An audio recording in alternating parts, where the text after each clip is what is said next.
conocimientos más básicos necesarios para poder estudiar de forma adecuada y de forma plena y chévere también, pues para que ustedes saquen un excelente puntaje en el ICFES o un excelente puntaje en el examen de admisión de la Universidad Nacional.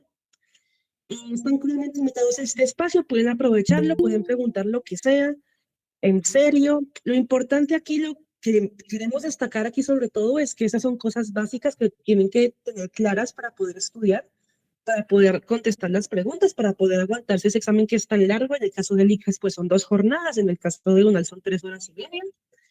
Y darles la confianza de que aquí pueden preguntar si alguien aquí no sabe cómo sumar, cómo restar, cómo dividir. Se puede tener esa conversación, se puede preguntar cómo Caracha sumar, restar, dividir. Lo importante entonces, ¿qué va a ser? Que todas las dudas sean resueltas de forma plena. Nosotros jamás les vamos a decir, ay, eso ya deberían saberlo, o eso ya lo deberían haber estudiado, eso está muy fácil. No, nunca más. Entonces, en ese sentido, pues la idea es que aprovechen y pregunten. Si de pronto están interesados en tomar ya el curso como tal, que empieza el 16 de enero y que ya empezamos con los temas tanto básicos también como avanzados,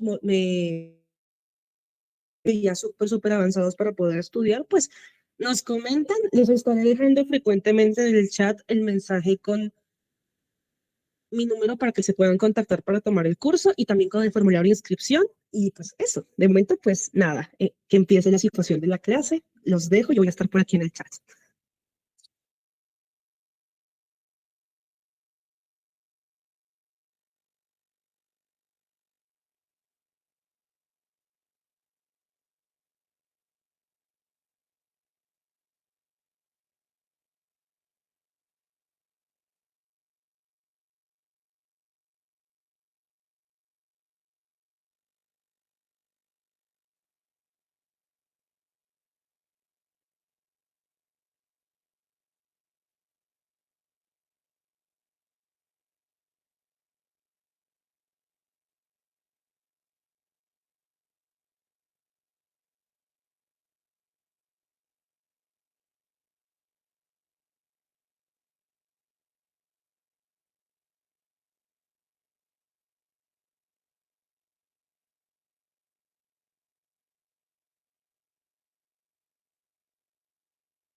Te confirman que sí en el chat.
Es que nosotros sí somos de la generación en la que nos pegaban delante de todos los estudiantes y profesores y compañeros del colegio. Eso fue horrible. Mira, te están diciendo que en la casa hablamos.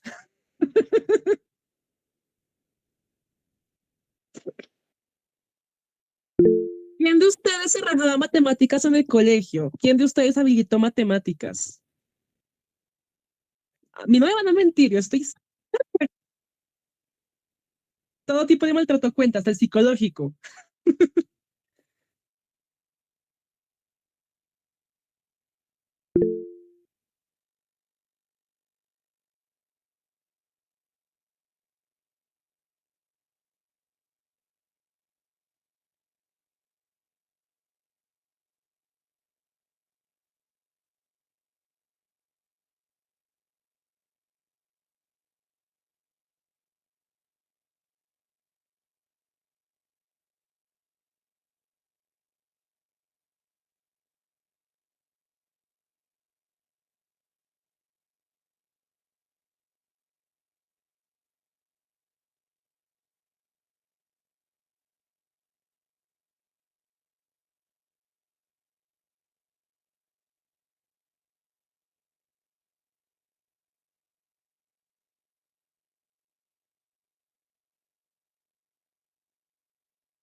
¿Por qué me obligas a hacer esto?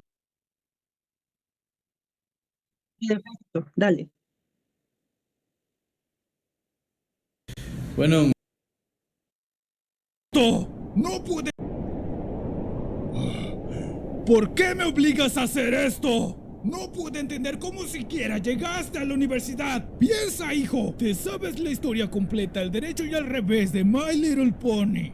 Te has visto 1000 series de monos chinos y te sabes el nombre de todas las películas de Barbie. Oh, pero no le pregunten la tabla del 9 porque no se la sabe. Ahora te lo pregunto de nuevo. ¿Cuánto es 9 por 9?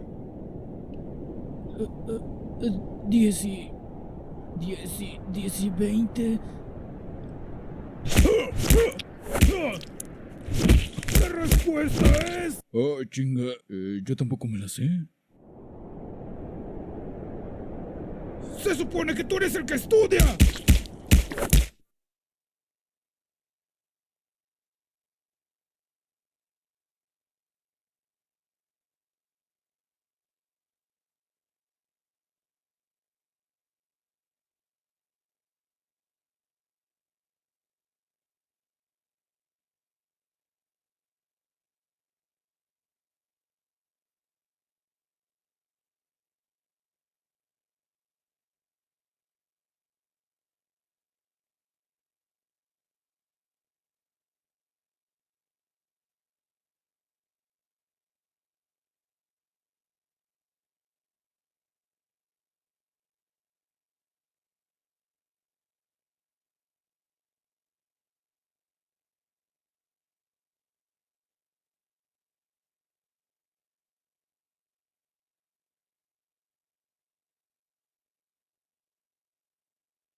Dicen que sí, así que sí.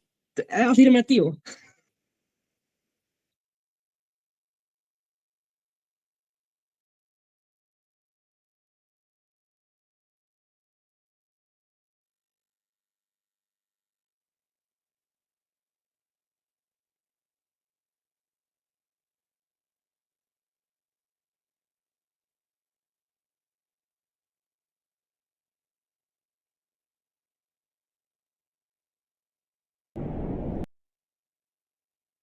bueno, don Ulpiano, se tiene que tomar este medicamento cada 12 horas por 6 meses. Doctor, ¿y cuántas pastillas son exactamente? 200... Doctor, usted va a necesitar un profesor de matemáticas. sí. Entonces, Alberto, tenemos 2 pastillas diarias. 2 por 180, 360 pastillas. Porque aquí, días con días, se nos cancelan. ¿Entendiste? A ver, Negrete. Una pastilla más otra pastilla son 2 pastillas. Y eso lo multiplicamos por 180 días. No, Negrete, tiene que entender porque yo no voy a estar allí todo el tiempo para decirle la respuesta.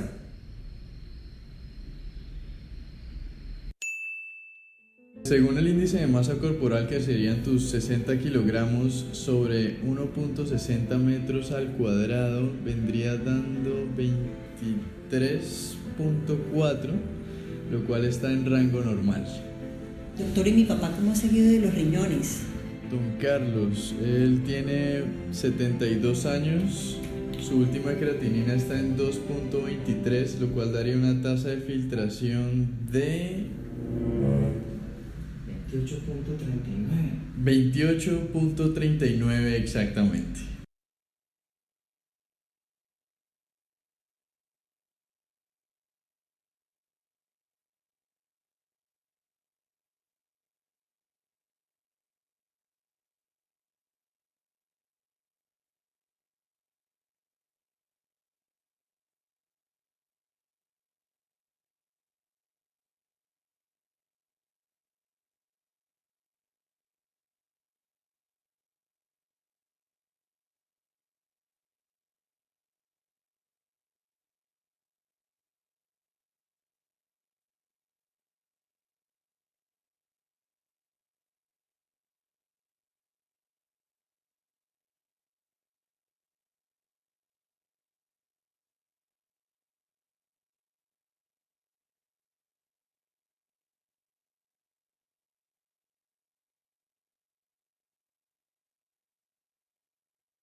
¿Cuántas veces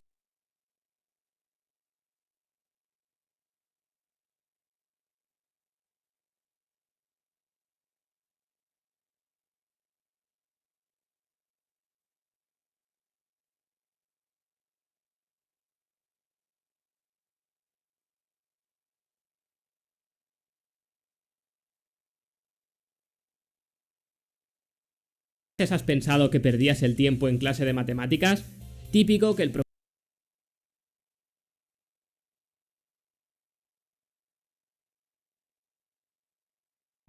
profesor explica algo muy rebuscado y piensas, ¿esto de qué me va a servir en la vida? Pues se acabó. Si te gustaría desarrollar tus propios... ¿Cuántas veces has pensado que perdías el tiempo en clase de matemáticas? Típico que el profesor explica algo muy rebuscado y piensas, ¿esto de qué me va a servir en la vida? Pues se acabó. Si te gustaría desarrollar tus propios videojuegos, o al menos tienes curiosidad, estate atento a este vídeo para poder encontrarle una utilidad a lo que has estado aprendiendo en el colegio, instituto o incluso universidad. Ya verás con Pitágoras, chaval. Venga, vamos allá. Ginchu. Antes de nada voy a responder a la pregunta del título del vídeo. ¿Hay que saber matemáticas para hacer un videojuego? La respuesta es sí, pero por suerte no hace falta ser un genio para poder empezar a hacer tus primeros proyectos. Así que vamos a comenzar este vídeo explicando qué puedes hacer con las matemáticas de un niño de 10 años y poco a poco vamos a ir incrementando el nivel. Con las matemáticas de un niño de 10 años puedes sumar, restar, multiplicar y dividir números enteros, y eso te permite iniciarte en el mundo de la programación. Muchos motores para hacer videojuegos traen facilidades para que sin saber programar puedas ya construir tus juegos, pero teniendo esos conocimientos básicos, ¿por qué no intentarlo tú mismo y así tener más libertad de creación? De entrada puedes asignar variables, por ejemplo, vidas igual a 3, dinero igual a 100, ¿vale? Esto no es nada súper rebuscado, y añadir vidas o dinero o quitarlo son operaciones de suma y resta, no tiene ningún misterio. Incluso puedes hacer operaciones sencillas para sacar otra información. Supongamos que la puntuación del nivel es las vidas multiplicado por el dinero, pues haces esta operación, es una multiplicación de dos cosas y ya está. Pero venga, vamos a incrementar el nivel, que esto es muy básico, vamos a dar un paso más allá. Si sabes utilizar potencias y raíces cuadradas, ya estás listo para utilizar el teorema de Pitágoras para el cálculo de distancias en tu juego. Si quisieras calcular, por ejemplo, la distancia entre el jugador y el enemigo, que se encuentran en sus respectivas coordenadas, X e Y, podemos utilizar el siguiente método. Os he preparado aquí un ejemplo muy sencillito. Tenemos aquí un gráfico, los dos puntos, se puede mover donde tú quieras. Entonces, la línea roja sería la distancia que queremos calcular, que es la distancia entre un punto y el otro punto. Entonces, ¿qué pasaría si trazáramos un triángulo imaginario? ¿Vale? Trazamos un triángulo en el cual el lado más largo corresponde a la distancia entre los dos personajes. Este triángulo lo podemos construir de forma que siempre sea un triángulo rectángulo. Y con eso tenemos los datos suficientes para poder utilizar el teorema de Pitágoras y así encontrar la hipotenusa del triángulo que habíamos construido, que coincide con la distancia entre los dos elementos. La próxima vez que en clase te pongan a calcular la hipotenusa de un triángulo y pienses, ¿y yo para qué quiero calcular hipotenusas en mi vida? Pues piensas en esto y dices, mira, para el cálculo de distancias en videojuegos se puede utilizar. Y como este ejemplo hay muchísimos más. Ahora vamos a hablar de unas cuantas cosas más generales, por ejemplo los porcentajes, pues para un combate de un RPG, si hay una habilidad que te baja la defensa al 50%, pues eso utiliza porcentajes, hay que saber calcularlos, o si te bufas mucho el ataque y acabas con un ataque del 120%, o sea que eres mucho más fuerte, pues también, pero también puede ser útil saber manejar porcentajes en otro tipo de juego, como por ejemplo Reventure, en el que cuantos más objetos lleves equipados, menos salta el personaje. Eso se puede conseguir haciendo que cada ítem extra que te equipes limite tu salto, por ejemplo dejándolo al 90% de lo que era originalmente, y se va acumulando, ¿no? ¿Consigues la espada? Pues ahora saltas solamente hasta el 90%. ¿Consigues el escudo? Pues es el 90% del 90%, y se van acumulando, y al final tienes 90% de 90% de 90% de lo que era el salto original. Por ejemplo, si el salto original era 10, a lo mejor acabas con un salto de 5. En cuanto a la estadística, aplicada a los videojuegos, por ejemplo, sirve para tomar datos de cómo juegan los usuarios. El ejemplo que tenéis de fondo es de Hey Now, se llama Cubists, y si bien no utiliza la estadística, me va muy bien para ilustrarlo. Por ejemplo, recopilando datos del usuario, puedes mandarte a un servidor que tengas tú como desarrollador hasta qué nivel han llegado los usuarios. A lo mejor hay un nivel que es muy difícil y todo el mundo se atasca. Si recopilas esa información y luego la puedes ver gráficamente, pues con un quesito o lo que sea, es mucho más fácil identificarlo y corregirlo. Saber de probabilidades puede ser útil para saber las probabilidades, valga la redundancia, de que en una pelea un enemigo falle un golpe, por ejemplo, en función de una serie de parámetros que sean internos del juego. Otro buen ejemplo sería The 95% Threshold, desarrollado por, vamos a decir, Vanessa Mayonesa, ya tú sabes, en el que se muestra un porcentaje en el centro de la pantalla con las probabilidades de que los disparos de tu nave salgan bien y no te exploten en la cara. Las ecuaciones de rectas se pueden utilizar a nivel numérico o incluso para calcular la trayectoria de un elemento del juego en el escenario. Yo una vez utilicé una ecuación de recta para determinar la trayectoria de un teleférico, ya que permite saber la altura a la que se encuentra según lo que haya avanzado en el cable. No es que me quedara muy bien, es un juego de hace muchos años, pero ahí os lo dejo como ejemplo. Y lo mismo con polinomios. Por ejemplo, utilicé una ecuación de una parábola, es un polinomio de segundo grado, para una tirolina en uno de mis anteriores proyectos que se llamaba Gendo Quest. La ecuación me permitía, por un lado, dibujar la cuerda con la forma que yo quería y por otro lado, que luego el jugador pudiera montarse en la tirolina y siguiera la misma trayectoria. De la misma forma hice un vídeo hace tiempo en este mismo canal, os lo dejaré en la descripción, donde utilizaba ecuaciones parabólicas para calcular la trayectoria de un misil y que además se dibujara en pantalla con puntitos el recorrido que iba a hacer el misil antes de disparar. Es que ya os digo, podéis hacer videojuegos sin saber de matemáticas, pero a la que sepas un poco ya puedes empezar a aplicar todas estas cosas y te queda un juego con muchas más funcionalidades. La trigonometría puede servirte para calcular ángulos, para apuntar o incluso, si utilizamos coordenadas polares, podemos hacer órbitas. De nuevo hice un vídeo en el canal hace mucho tiempo utilizando ecuaciones trigonométricas para mostrar en pantalla un objeto orbitando alrededor de un centro. Tendréis el vídeo en la descripción por si os interesa. Y este movimiento simplemente utiliza las funciones del seno y del coseno y ya está. Y luego llega un día en clase en el que el profesor te dice, pues vamos a aprender lo que es un logaritmo. Y de nuevo la gente se pregunta, ¿y a mí qué me importa la forma que tenga esta curva, señor? Pues los logaritmos, por ejemplo, en los videojuegos, es una forma de controlar la experiencia requerida para subir de nivel. Fijaos en la curva. Cuanto más alto es el nivel, eje vertical, más experiencia necesitas para alcanzar el siguiente, eje horizontal, tal y como se ve en este gráfico.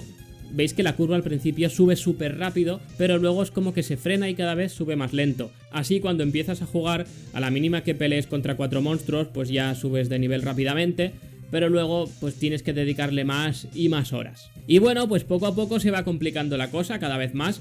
Para que os hagáis una idea, os voy a citar unos últimos ejemplos y ya dejamos el vídeo por hoy. Estos os voy a citar más por encima.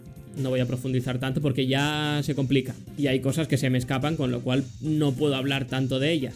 Eso sí que lo llevo bien, el funcionamiento de un sumatorio se asemeja a la estructura que tienen los bucles for en programación. Os he puesto con círculos del mismo color lo que correspondería en uno y en el otro. Luego, claro, a lo mejor quieres crear tu propio motor de videojuegos en vez de utilizar uno que ya esté hecho, como Unity, Unreal Engine, Godot Engine o lo que sea. Quieres hacer algo tan personalizable que tienes que hacer tu propio motor. Para hacerlo ahí sí que te vas a matar a hacer matemáticas por un tubo. Por ejemplo, para la parte gráfica, si vais a la página web de OpenGL, es lo que tenéis en pantalla, de hecho es una guía de OpenGL oficial, pues hay que llevar a cabo muchas operaciones con matrices. Las matrices como tal se explican al final del instituto, antes de entrar a la universidad, al menos en España, pero los cálculos concretos para montarte un motor gráfico, al menos en mi caso, los enseñaban a finales de ingeniería informática. Luego está el motor de las físicas del juego, ¿no? En un cuerpo rígido, según en qué punto le apliques la fuerza, tendrás que ejercer más o menos newtons para, por ejemplo, desplazarlo o volcarlo, y eso depende de la superficie de la base del objeto y un montón de historias más. Y por supuesto, si quieres meter ya fuerzas de fricción, agárrate. También es importante que tengas en cuenta, por ejemplo, qué ocurre cuando dos cuerpos rígidos chocan, si es un choque elástico, si no lo es, cómo rebotan, hacia dónde van. Todo eso es de primero de ingeniería industrial, que me lo tuve que comer con patatas y de algo me acuerdo todavía. Y como esos, ya os digo, hay muchísimos otros usos que no he incluido en este vídeo, ya sea por desconocimiento mío o porque no cabían. Así que en resumen, respondiendo a la pregunta de nuevo, sí que hay que usar matemáticas para crear videojuegos, en mayor o menor medida, pero todo depende también de lo que quieras hacer. Por suerte, muchos aspectos que he mencionado a día de hoy ya tenemos herramientas que las resuelven solas sin que tengas que rehacer los cálculos tú, y es por eso que aunque no tengas un nivel muy avanzado puedes comenzar a hacer tus juegos igual. pero aunque vayáis a utilizar funcionalidades que ya vienen hechas, si además entiendes cómo funcionan por dentro, qué base matemática hay detrás, podrás sacarles mucho más partido. Yo personalmente empecé a programar rollo a los 10, 11 años y yo creo que es una edad que está bien porque ya tienes una pequeña base y puedes empezar a aprender cosas por tu cuenta por internet. Y llegado a este punto, si eres profesor y estás proyectando esto a tus alumnos en clase, que no sería la primera vez, diles que se suscriban a mi canal, no solamente les pongas el proyector y luego se lo cierras y no dices quién ha sido que ha hecho eso. Gente, hago vídeos destripando videojuegos para averiguar cómo están montados por dentro. Por otro lado, también explico a veces cómo haría yo determinadas mecánicas de juegos conocidos y también comparto mi progreso desarrollando mis proyectos. Venga, ya está, fuera bromas, muchas gracias por verme. Si queréis más vídeos por este estilo me lo decís en los comentarios. Sin más me despido, así que un saludo y hasta la próxima. ¿Quieres saber qué truquillos fueron usados para crear los juegos que todos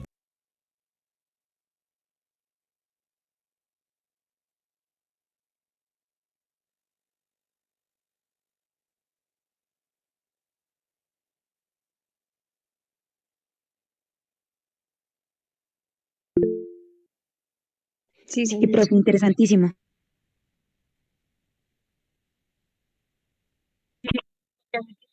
De la universidad.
$41.000 millones de yenes.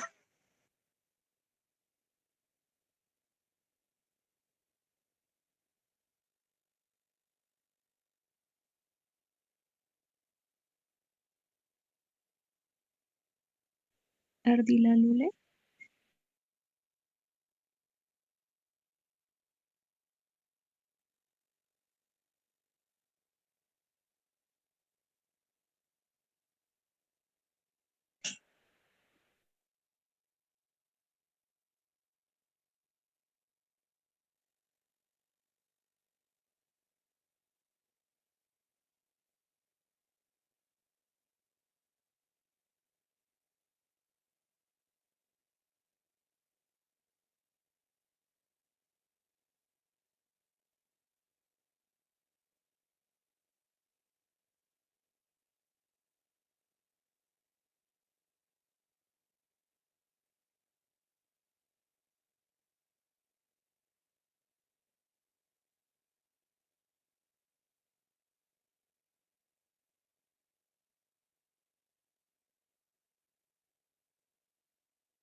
Dice Esquizo, necesito un consejo. Nunca he sido buena en matemáticas, ya que me frustro y me bloqueo. Además de que me enojo conmigo misma porque los demás sí me entienden a la primera las matemáticas y yo no. Mi consejo es, una de las cosas que a mí me ayudó un montón es, toma un curso. Hay gente, a veces mucha gente...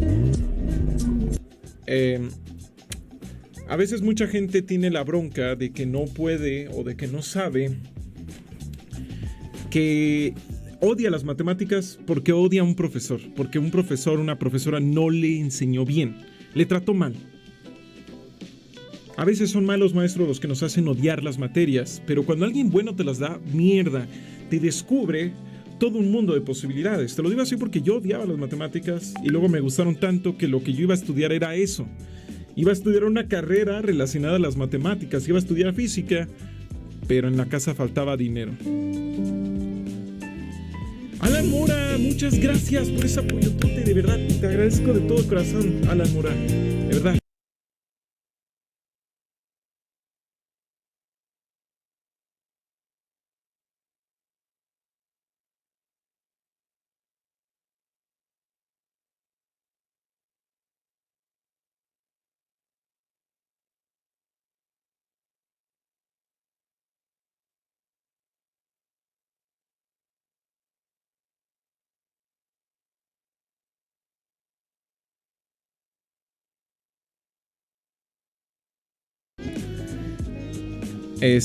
Dice Esquizo,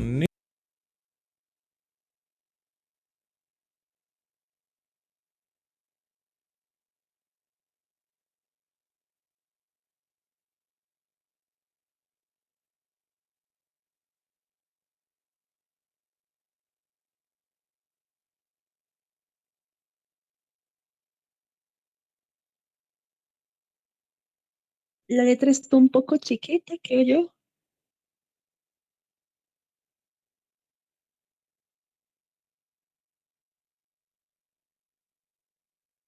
Y el caso a ver, dice, el promedio de todos los niveles, matemáticas lidera la lista. Registra un 35% de solicitudes para tomar clases particulares, seguidos con inglés con el 30%, química con el 19% y lectoescritura con el 16%. Secundaria, que lidera en solicitud de esfuerzos, las materias están distribuidas en matemáticas 20%, química 20% y física 16%. Y luego dice, el que no sepa matemáticas va a tener un gran problema. Y ese es el artículo, creo que es el que está citando, que se llama, y habla de la importancia de las habilidades matemáticas en el mundo laboral. Lo del otro lado, si no alcanzo, ya que está chiquito.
Sí.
El miedo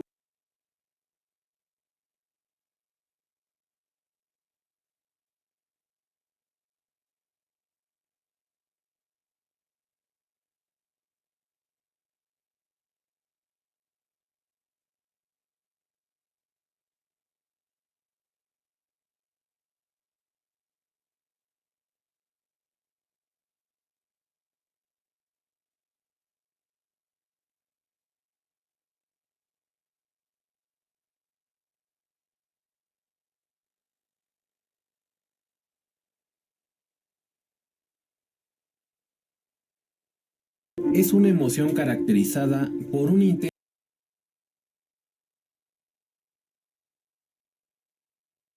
intensa sensación desagradable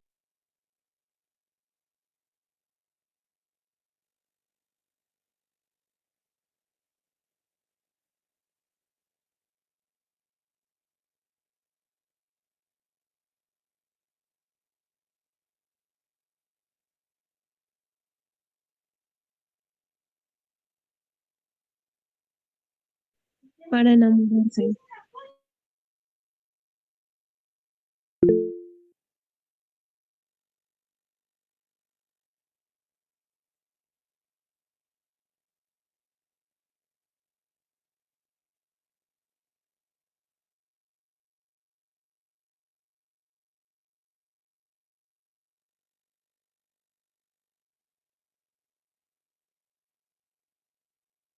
El miedo es una emoción caracterizada provocada. El miedo es una emoción caracterizada por una intensa sensación desagradable provocada por la percepción de un peligro, real o supuesto, o incluso. El miedo es una emoción caracterizada por una intensa sensación desagradable provocada por la percepción de un peligro, real o supuesto, presente, futuro o incluso pasado. Es una emoción primaria que se deriva de la aversión natural al riesgo o a la amenaza y se manifiesta en todos los animales, lo que incluye al ser humano. Y su máxima expresión del miedo es el terror.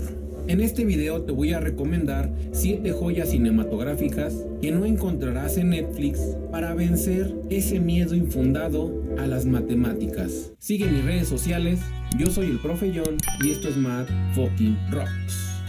El hombre que conocía el infinito.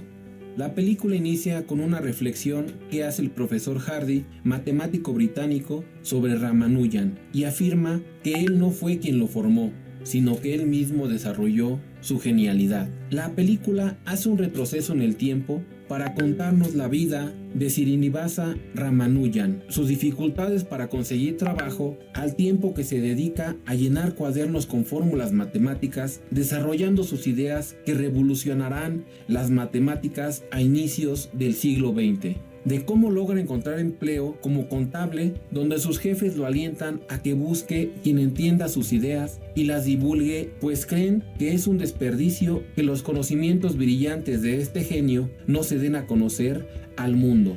Ellos logran ponerlo en contacto con Hardy, uno de los más eminentes matemáticos de ese entonces, quien se desempeñaba como investigador y profesor en el Trinity College de Cambridge. Si bien Hardy y algunos otros profesores se entusiasman con los hallazgos de Ramanujan, lo tratan con dureza y hasta con crueldad, siendo la parte más dolosa el conflicto que se da entre él y Hardy, que le exige someter sus teorías a la rigidez de las reglas de la presentación de documentos científicos. Además de la vida de Ramanujan, convergen grandes pensadores y científicos como Bertrand Russell, filósofo matemático, lógico y escritor británico, ganador del Premio Nobel de Literatura. Sin duda una película todo amante de las matemáticas debe ver al menos una vez en la vida. El código Enigma, el juego de la imitación. De la mano del protagonista Alan Turing, personaje extremadamente interesante, fue un excéntrico matemático que durante la Segunda Guerra Mundial ayudó a resolver Enigma, una máquina alemana que codificaba mensajes nazis. Se trata de un logro de consecuencias realmente increíbles. Fue gracias a esto que incontables vidas se salvaron y muchas batallas pudieron ser ganadas. La idea de Turing era construir una máquina para derrotar a otra máquina, un aparato que eventualmente se convertiría en el precursor de las computadoras que tanto usamos hoy. El código Enigma logra demostrar que junto con los incontables soldados que murieron en el campo de batalla, los científicos, ingenieros y matemáticos también ayudaron a ganar la Segunda Guerra Mundial, y que a pesar de ello, gente como Turing no fue reconocida en su momento debido a la discriminación y el miedo a lo diferente. Una película que logra generar conversación, que hace que uno quiera saber más sobre la historia real, y su protagonista, magníficamente interpretado por Benedict Cumberbatch. Talentos ocultos. No puedo cambiar el color de mi piel, así que no tengo más opción que ser la primera.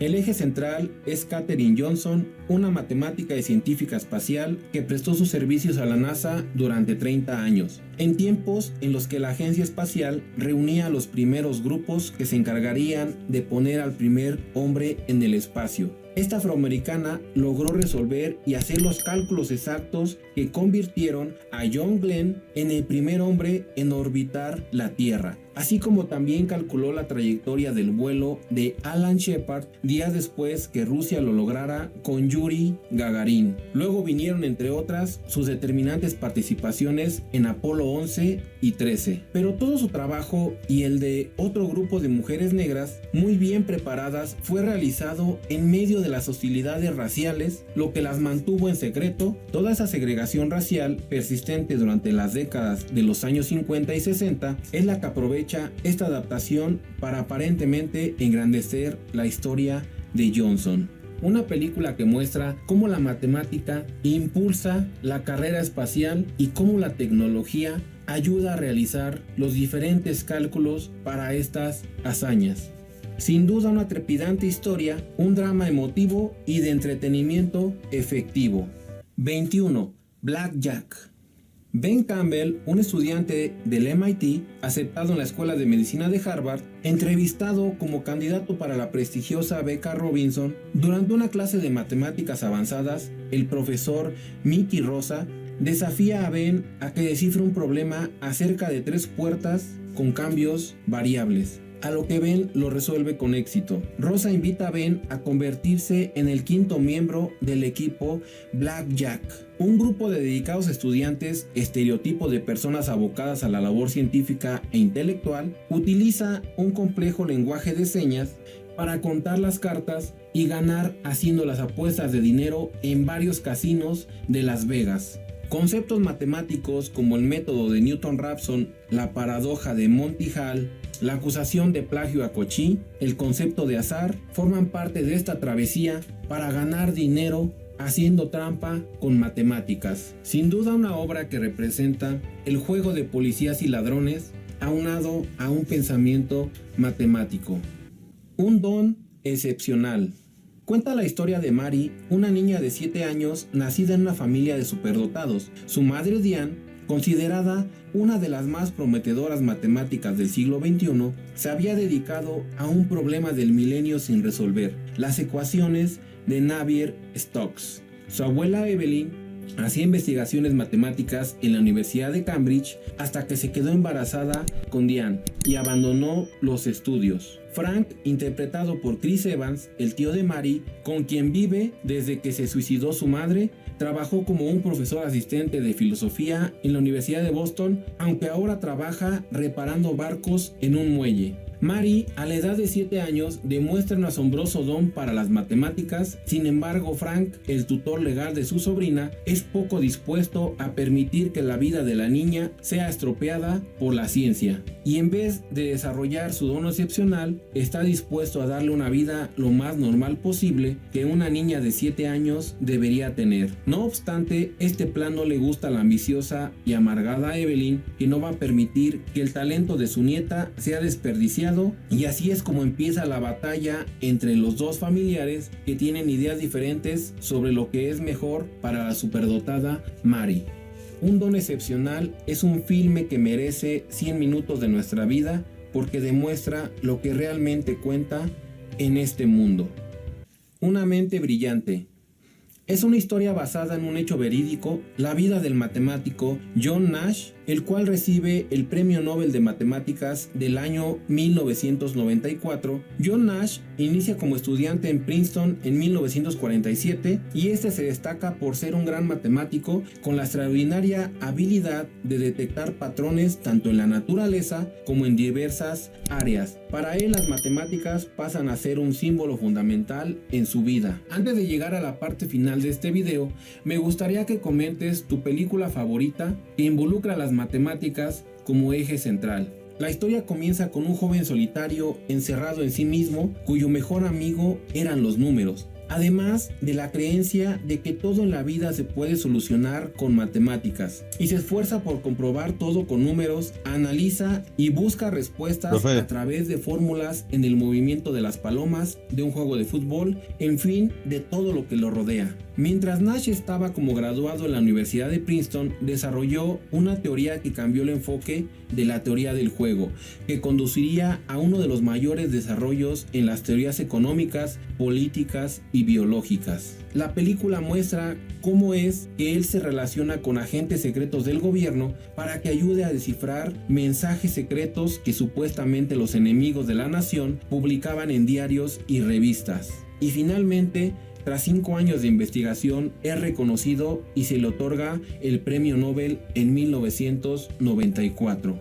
Además de la parte matemática, se plantea cómo era Nash, sus relaciones personales, sus delirios, sus alucinaciones, y juega a confundir al espectador, ya que llega un momento en que no te das cuenta si lo que ocurre es real o es solo la imaginación de Nash. Y por la interpretación de Russell Crowe, sin duda es una película que no puedes dejar de ver. Pi, el orden del caos. Max Cohen es un brillante matemático que ha construido en su apartamento un gran ordenador de Euclides a partir de piezas recicladas y materiales de diversa procedencia. Lo utiliza con un único fin y ha llegado al convencimiento de que cualquier sistema complejo está determinado por un mismo patrón numérico universal. En concreto, lleva tiempo tratando de descubrir ese modelo a partir de las fluctuaciones del mercado de valores de la bolsa. Una vez que encuentra esto, le permite conocer la pauta que rige todo el universo, desde las hojas de los árboles hasta la más lejana galaxia, pasando por la propia existencia de la humanidad. Sin embargo, para Max, esta búsqueda no es nada sencilla, ya que además de padecer insoportables dolores de cabeza, está siendo acosado por un lado por un grupo de financieros de Wall Street que pretenden obtener esa fórmula genial que les haga apostar a la segura, y por otro, los miembros de la secta judía hasídica, que a través del estudio cabalístico de la Torah tratan de llegar a Dios. Entre las referencias matemáticas que se citan en la película se encuentran la sucesión de Fibonacci, el espiral de Arquímedes, la razón áurea, la representación de objetos de la naturaleza mediante fractales, el teorema de Arquímedes, la construcción de los números computadores y, por supuesto, el omnipresente número pi. Sin duda, una película única en su tipo. Hasta aquí la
la!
Hola, soy Aldo.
Hola chicos, ¿cómo están? Buenas tardes.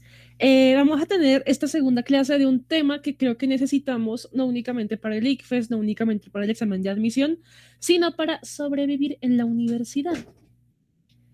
No sé, yo les pregunto, ¿ustedes qué habilidades creen que se requiere para estudiar, aparte de conocer los temas de cada área? A ver, vamos a ver si adivinan de qué se trata esta clase, o si ya lo saben, díganme.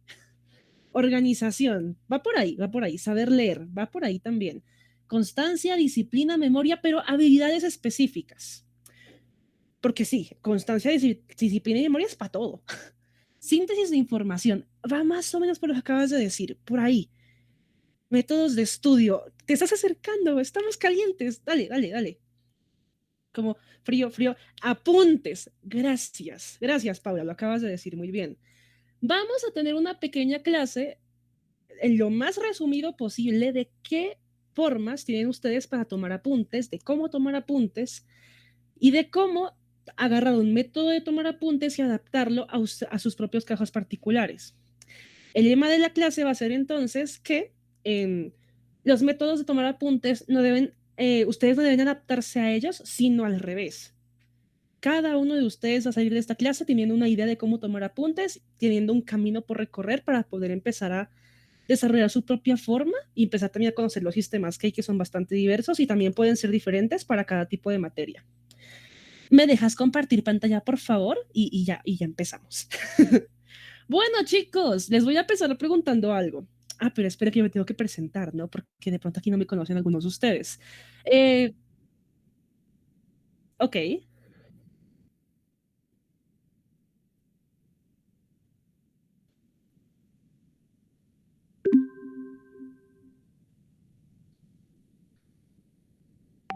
¿Cómo hago? Porque yo estoy acostumbrada a grabar es con OBS. Ah, y aquí está el botón donde dice, a ver, administrar, ¿qué? Yo no sé si es que soy, no, yo soy la rara, pero a mí no me aparece eso. Sí, es el que está gestionando la llamada, sí. Bueno, gracias por